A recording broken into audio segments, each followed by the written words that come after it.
escuchado la palabra hipersensibilidad? Veamos cuáles son los tipos de hipersensibilidad y de qué se trata. Bueno, como tal, la hipersensibilidad depende de cada persona, ya que, por ejemplo, hay algunas personas que les causa alergia al polen y otras no.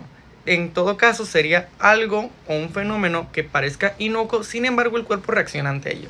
Bueno, y como primer tipo tenemos las inmediatas, que están mediadas por las inmunoglobulinas tipo E, y algún ejemplo de estas reacciones de hipersensibilidad es la anafilaxia o alguna alergia. En el segundo tipo tenemos la hipersensibilidad mediada por anticuerpos, y en este caso su mecanismo inmunitario está a cargo por las inmunoglobulinas tipo M y tipo G, y alguna de estas enfermedades puede ser la anemia hemolítica autoinmunitaria. Y bueno, el tercer tipo es la mediada por inmunocomplejos, y esta es mediada por un sistema llamado antígeno-anticuerpo, y un ejemplo de esta puede ser el lupus eritematoso sistémico. Y bueno, por último y no por menos importante es la número 4, que es la hipersensibilidad celular. Y esta, su sistema inmunitario está a cargo de los linfocitos T activados, y un ejemplo puede ser la esclerosis múltiple. Y bueno, espero te haya gustado y te haya servido mucho este video. ¡Mua! Bye bye. Sígueme en Instagram.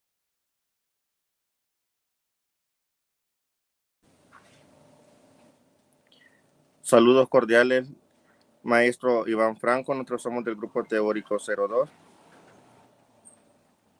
y nos tocó exponer la hipersensibilidad tipo 1, 2, 3 y 4. Siguiente diapo.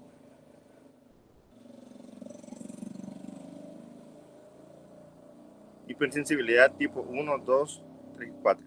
Introducción. Las reacciones de hipersensibilidad son respuestas inmunitarias exageradas o inapropiadas a antígenos benignos. Es la respuesta inmunitaria, no los antígenos, lo que es dañino para los huéspedes. Las reacciones de hipersensibilidad son específicas de antígenos, lo que simboliza que el primer contacto es sensibilidad al sistema inmunitario, es decir, prepara el sistema inmunitario adaptativo, y los contactos posteriores provocan la respuesta hipersensible a la alergia. Siguiente. Objetivos generales. Tenemos conocer e identificar las reacciones de hipersensibilidad. En objetivos específicos tenemos 3, lo que es identificar y describir los 4 tipos de hipersensibilidad. Relacionar ejemplos clínicos. Ejemplos clínicos de cada uno de ellos. Analizar los mecanismos inmunológicos involucrados en cada tipo de hipersensibilidad. Siguiente.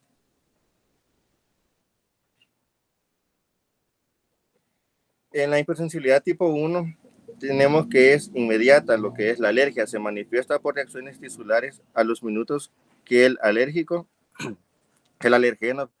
se combina con el anticuerpo combate compatible en las personas, que previene que se alcance sensibilidad entre él. Esta hipersensibilidad está medida permeabilimente por la inmunoglobulina E. La unión de la inmunoglobulina E fija las superficies de los mastocitos y el alergeno, desencadenando las reacciones de hipersensibilidad por la liberación de medidores vasoactivos, que es la histamina, la serotonina, la prostaglandina y la tromboxina, etc. Estos ejemplos: choque analítico por inyecciones de fármacos y picaduras de insectos, cuadro de alergias como fiebres en el heno y el asma. También el mecanismo general de la hipersensibilidad inmediata involucra una serie de pasos. Primero, un antígeno induce la formación de inmunoglobulina E, la cual se le une con firmeza con su porción CF con los receptores de inmunoglobulina E de alta definición ubicados sobre mastocitos basófilos y quizás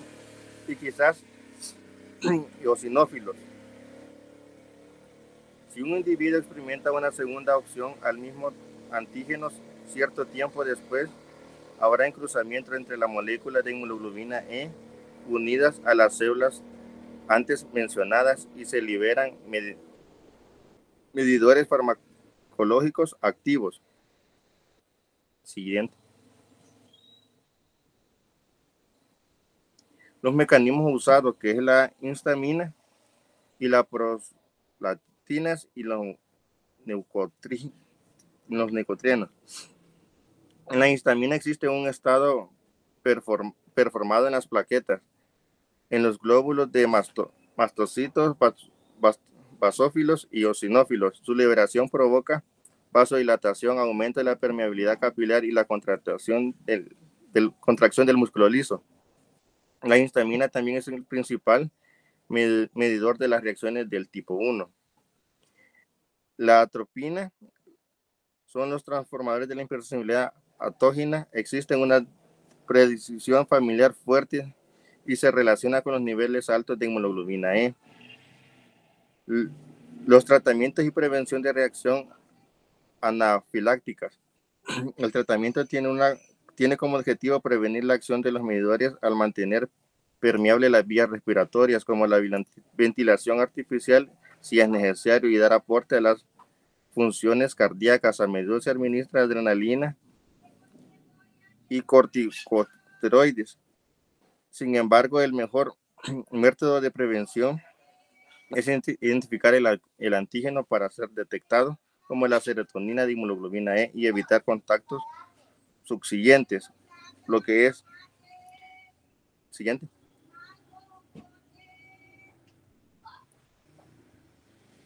Ahora, los síndromes del clínicos y tratamiento.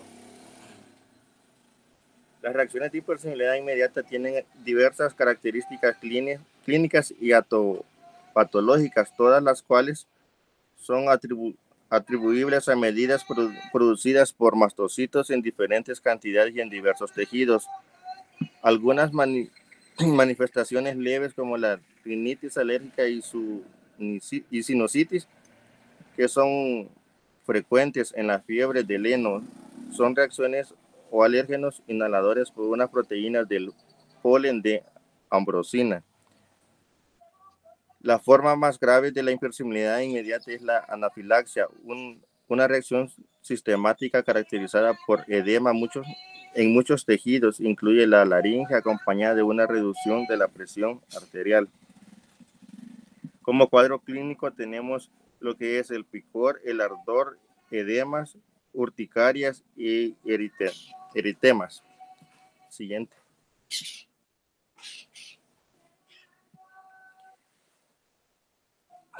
Hipersensibilidad tipo 2.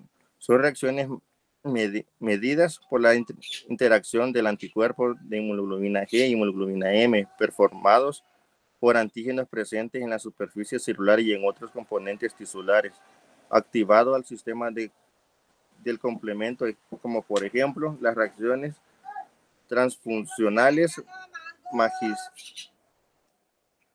mantenidas graves, eritroblastos fetal, anemia, hemoglobina inmune, un anticuerpo dirigido contra antígenos de superficie celular es capaz de activar el complemento o dañar a una célula portadora. El resultado puede ser lisis mediados por el complemento. Ocurre cuando la anemia hemolítica reacciona con los grupos ABO por transfusiones y enfermedades hemolíticas por el factor RH.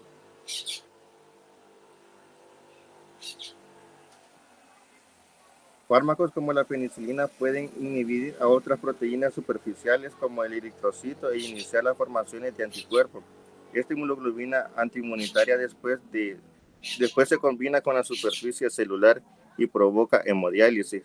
El síndrome se genera anticuerpos contra las membranas basales de los riñones y los pulmones. Esto activa el complemento e induce quimiotaxia de leucocitos y genera grave daño en las membranas.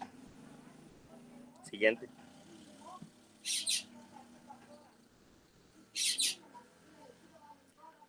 Las reacciones y transfusiones. Si una persona del grupo antígeno A recibe una transfusión de sangre que contiene eritrocitos del grupo B, experimenta una reacción transfusional en las inmunoglobinas antígenas B. Se fijan los eritrocitos del grupo B e inducen la destrucción por la lisis mediada por completo. Puede ser una reacción inmediata o tardía. En el siguiente punto tenemos lo que es la enfermedad hemolítica del neonatal.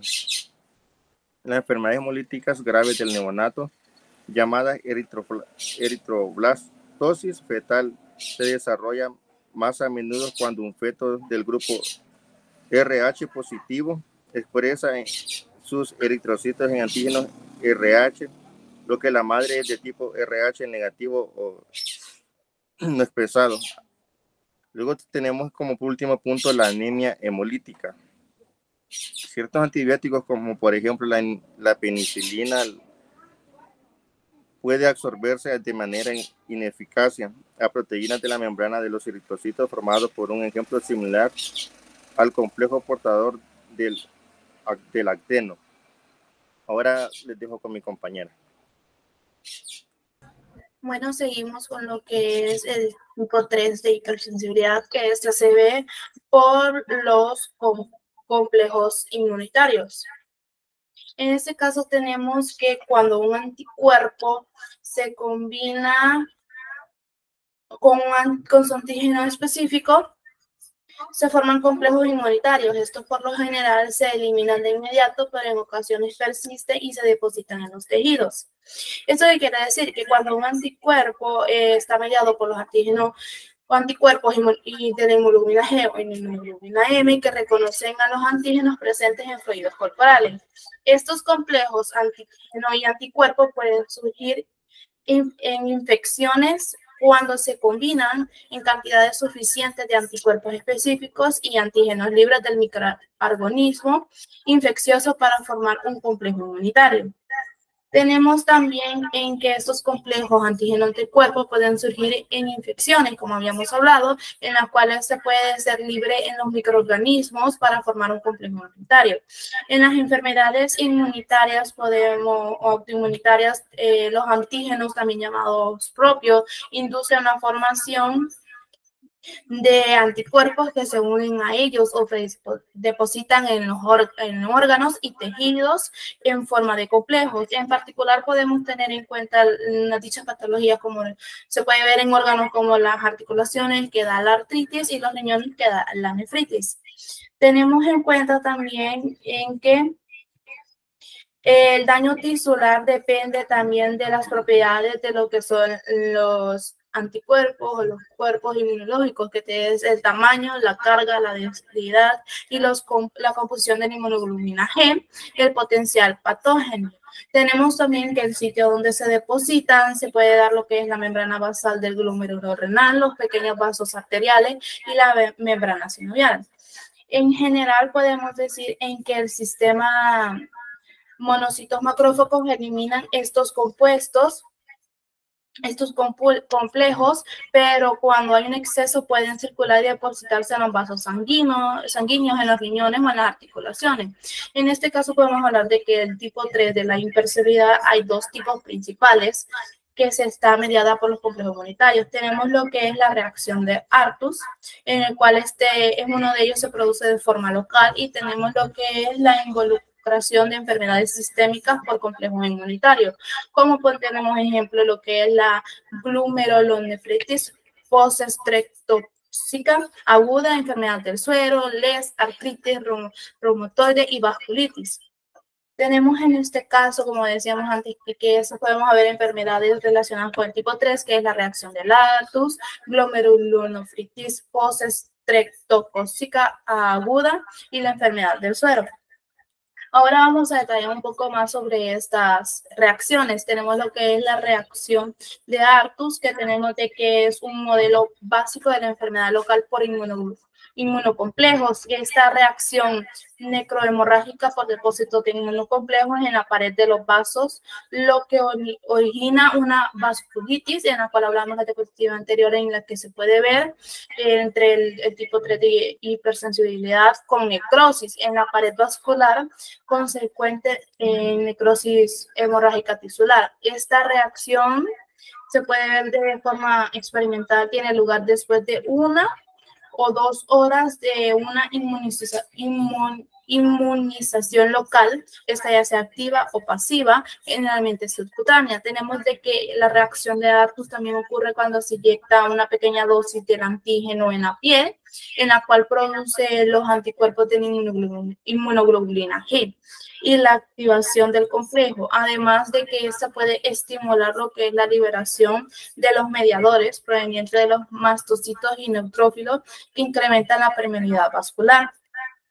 Ahora hablaremos sobre lo que es la glomerulonefritis postestreptocócica aguda. Tenemos en este caso en que esta inicia varias semanas después de una infección por estreptococo hemolítico del grupo A. En particular, eso se da más en la piel y a menudo también ocurre después de una infección por tipo necróficos de estreptococos. Tenemos en este caso un tipo esquema en el cual nos puede ayudar en la definición, en la etiología, en cómo se da esto, etcétera. Tenemos en que la glomerulonefritis postestreptocócica aguda es el nivel de proteínas del complemento por lo general es más bajo, lo que esto quiere decir que sugiere una reacción antígeno-anticuerpo, que es el tipo 3 del que estamos hablando, en la cual las consume a lo largo de la membrana basal, que nos habíamos hablado, en donde este tiene su producción, este tipo de hipersensibilidad glomerular, se observa depósitos brumosos o inmunoglobulinas conjugadas en la proteína C3 del complemento. Tenemos también otro tipo de reacción en lo que puede abarcar la hipersensibilidad tipo 3. Tenemos lo que es la enfermedad del suero. Mayormente tenemos entendido de que ocurre frente a la administración de altas concentraciones de antígenos. En este puede ser el ejemplo de antisuero de caballo, penicilina, globulina antilinfocitaria y estreptoquinasa. Dice que este aparece tras inyectar suero heterólogo provocado por proteínas extrañas del mismo. Hablando sobre esta enfermedad del suero, tenemos también de que la manifestación clínica se da de 7 a 10 días post administración del antígeno. Tenemos en que los mecanismos involucrados en esta es la activación secretora por mastocitos y fagócitos, y la manifestación clínica de esta enfermedad del suero se puede ver lo que son la urticaria, la artritis, la fiebre, el Roche y la glomerulonefritis, como la que hablábamos antes, y también en que este tiene un curso autolimitado.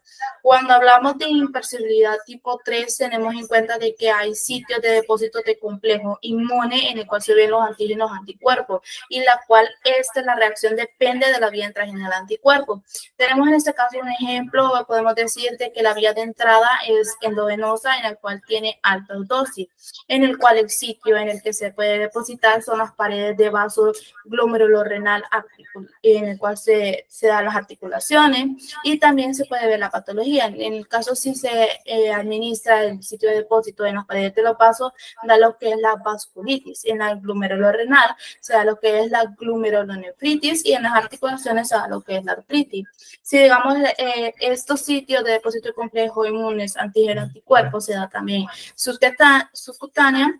Esto se puede ver el sitio de depósito en áreas perivasculares, que es la enfermedad de Artus, como lo que estábamos viendo, y si se ve la vía de entrada inhalatoria, tenemos lo que es la interfase alveolo-capilar, en el cual se da la patología en la enfermedad del pulmón del granjero. Tenemos en este caso, hablando sobre las hipersensibilidades del tipo de I1, 2 y 3, tenemos en este caso la última, que es el tipo 4, en el cual esto se basa que es la hipersensibilidad mediada por célula, o mejor conocida como la hipersensibilidad tardía. En este caso podemos hablar de que el tipo de hipersensibilidad tipo 4 es una reacción inmunitaria mediada por células, en la cual se da una interacción entre antígenos, y en este caso se da con los linfocitos T, en el cual están sensibilizados de forma específica, en el cual resulta en la proliferación de dichas células, la liberación de citocinas inflamatorias potentes y la activación de macrófagos.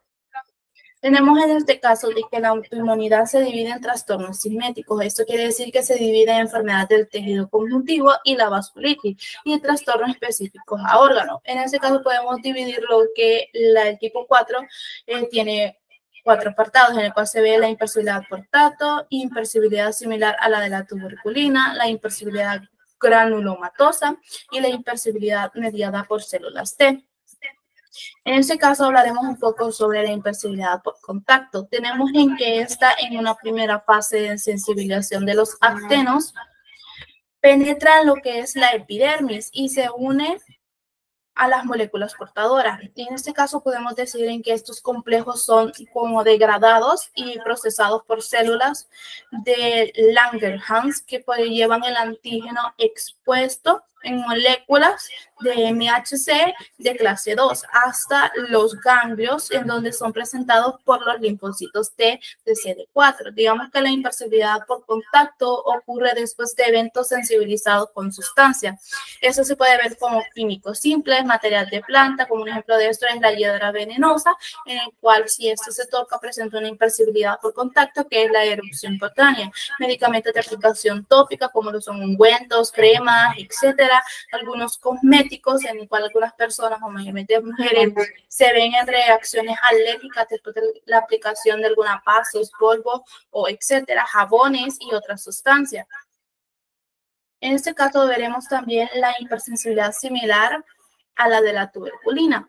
Cuando se administra por vía subcutánea pequeñas dosis de antígeno se genera una reacción inflamatoria localizada a las 24 o 72 horas de aquellos individuos que han sido expuestos con anterioridad a este antígeno. Tenemos en este caso que la impercibilidad tardía a antígenos de microorganismos ocurre en numerosas enfermedades infecciosas y se han utilizado como ayudante para el diagnóstico. En este caso podemos ver que la impercibilidad similar a tuberculina es una de las impercibilidades tardías, ya que como hablábamos antes, la reacción inflamatoria hacia esta tuberculina se da después de 24 horas, o sea, un día o 72 horas, que son prácticamente 3 días después de la inyección.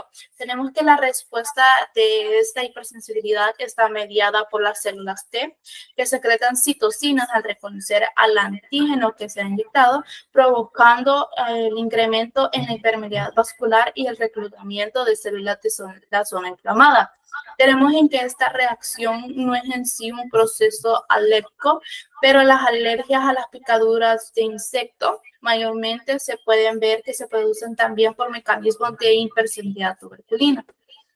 Ahora tenemos lo que es la hipersensibilidad granulomatosa. En esto tenemos en que hay determinadas moléculas que son fagocitadas por los macrófagos y que posteriormente estos son incapaces de destruir, lo que provoca una convolución de células fagocíticas formando una estructura característica llamada granuloma.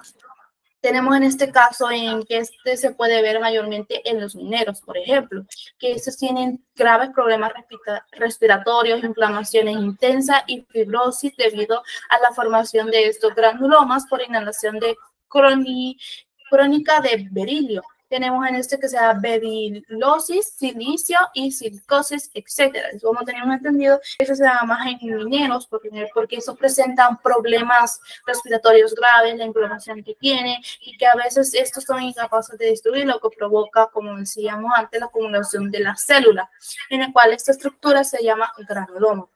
Y tenemos lo que es la hipersensibilidad mediada por células T. Dice que estas son determinadas sustancias químicas en las cuales son solubles en lípidos y pueden atravesar la membrana plasmática y modificar proteínas del interior de la célula. Tenemos en este caso de que su citotoxicidad mediada por linfocitos T, esta rechaza a trasplantes, el control de infecciones virales y la destrucción de células tumorales. Y en este caso podemos entender que las proteínas modificadas se asocian a las moléculas de MHC de la clase 1, quedando en este caso expuestas a la superficie celular. Cuando los linfocitos CD8 efectores se unen a estas células como propiedades de las proteínas asociadas a estas moléculas, como habríamos hablado antes, que son las MHC de clase 1 y ejercerán su acción citológica sobre ella. Ahora veremos lo que son del tipo de hipersensibilidad 4, que son las enfermedades autoinmunes sistémicas. Tenemos lo que es el tiroidismo de Hashimoto, en el cual es la causa más frecuente de hipotiroidismo. En este caso tenemos de que la tiroiditis de Hashimoto es un cuadro clínico que se deriva de una reducida actividad de la glándula tiroides. Eso quiere decir que las hormonas tiroideas, que es la triiodotironina, que es la T3, y la tiroxina, la T4, la síntesis está regulada por lo que es la TSH secretada en la hipófisis y tiene como misión fundamental regular las reacciones metabólicas del organismo. Tenemos de que cuando las hormonas tiroideas disminuyen en esta enfermedad o como ocurre en el hipotiroidismo, la secreción de la TSH, que es la tirotropina, aumente el intento de conseguir que el tiroides trabaje en máximo para recuperar el nivel normal de las hormonas tiroideas. Esta situación no se ve cuando la hipertensión encuentra establecido. En eso podemos dar que la tiroiditis de Hashimoto tiene algunos síntomas más habituales, como lo son el cansancio, la intolerancia al frío, la apatía, la piel seca, el cabello seco, el quebradizo, aumento de peso y disminución global de la actividad orgánica. Tenemos en que las personas que pueden padecerlo, esta enfermedad será más frecuente en el sexo femenino. En esto quiere decir que en las mujeres. Esto se da mayormente a partir de los 40, 50 años, cuando las mujeres tienden a desarrollar con más frecuencia hipotiroidismo de causa autoinmune, que en este caso se conoce como tiroiditis de Hashimoto. Y también hay casos en que se da en el periodo posparto, que es igualmente propenso a la aparición de este problema. Y tenemos lo que es una segunda enfermedad más común en las enfermedades autoinmunes sistémicas, que es la artritis reumatoide.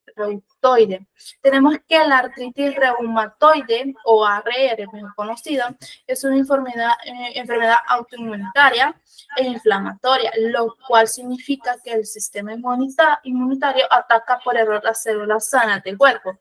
Tenemos que al atacar las células sanas del cuerpo causa inflamación o hinchazón dolorosa en las partes del cuerpo afectadas. Mayormente la artritis reumatoide ataca principalmente a lo que es las articulaciones. Por lo general se da muchas veces en las articulaciones de las manos, de las muñecas y de las rodillas de las personas.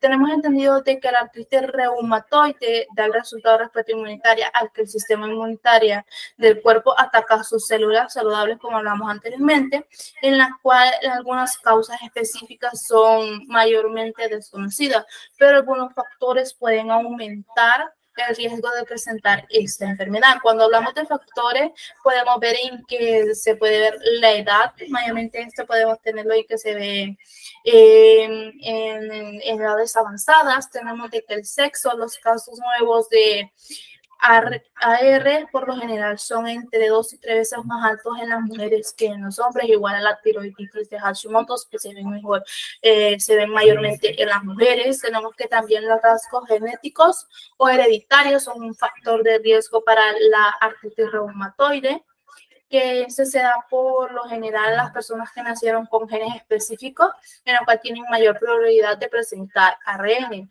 Estos genes mayormente son llamados antígenos leucocitatorios humanos, conocidos por HLA, por sus siglas en inglés, en el cual de clase 2, y también pueden empeorar la artritis. Tenemos otro factor de riesgo también que puede aumentar lo que es las probabilidades de artritis reumatoide, que es el tabaquismo y los antecedentes de recién nacido vivo. Tenemos de que las mujeres que nunca han dado a luz pueden tener un mayor riesgo de presentar AR. Tenemos en este caso las exposiciones que son en los primeros años de vida. Algunas exposiciones en los primeros años de vida pueden aumentar el riesgo de presentar artritis reumatoide en la adultez. Por ejemplo, tenemos de que se descubrió que los niños cuyas madres fumaban tenían un riesgo doble de presentar artritis reumatoide como adultos. Como hablamos anteriormente, un factor de riesgo es que si una persona, una mujer mayormente embarazada o antes del embarazo presentaba que fumaba mucho o presentaba algún cuadro de tabaquismo en exceso, puede presentar que el feto o el bebé en una adultez o cuando ya sea un poco mayor puede presentar lo que es artritis reumatoide, y en ese caso también podemos ver lo que es la obesidad, que es parte de estos factores de riesgo. Como conclusión tenemos sobre este tema, que es la hipersensibilidad tipo 1, 2, 3 y 4, en que el estudio de los diferentes tipos de hipersensibilidad nos proporciona una mayor comprensión, una mayor empatía o un mejor entendimiento más profundo a los complejos de mecanismos inmunológicos que subyacen a las diferentes enfermedades. Entonces tenemos que la conclusión es que estos tipos de hipersensibilidad podemos detectar diferentes enfermedades dependiendo de la hipersensibilidad en el que veamos, como los que hablaba el compañero y como los ejemplos que veíamos de mi parte, de mi persona, que son el tipo 3 y el tipo 4, y podemos dar el tratamiento, podemos tener cuadros clínicos, etc. Muchas gracias por su atención.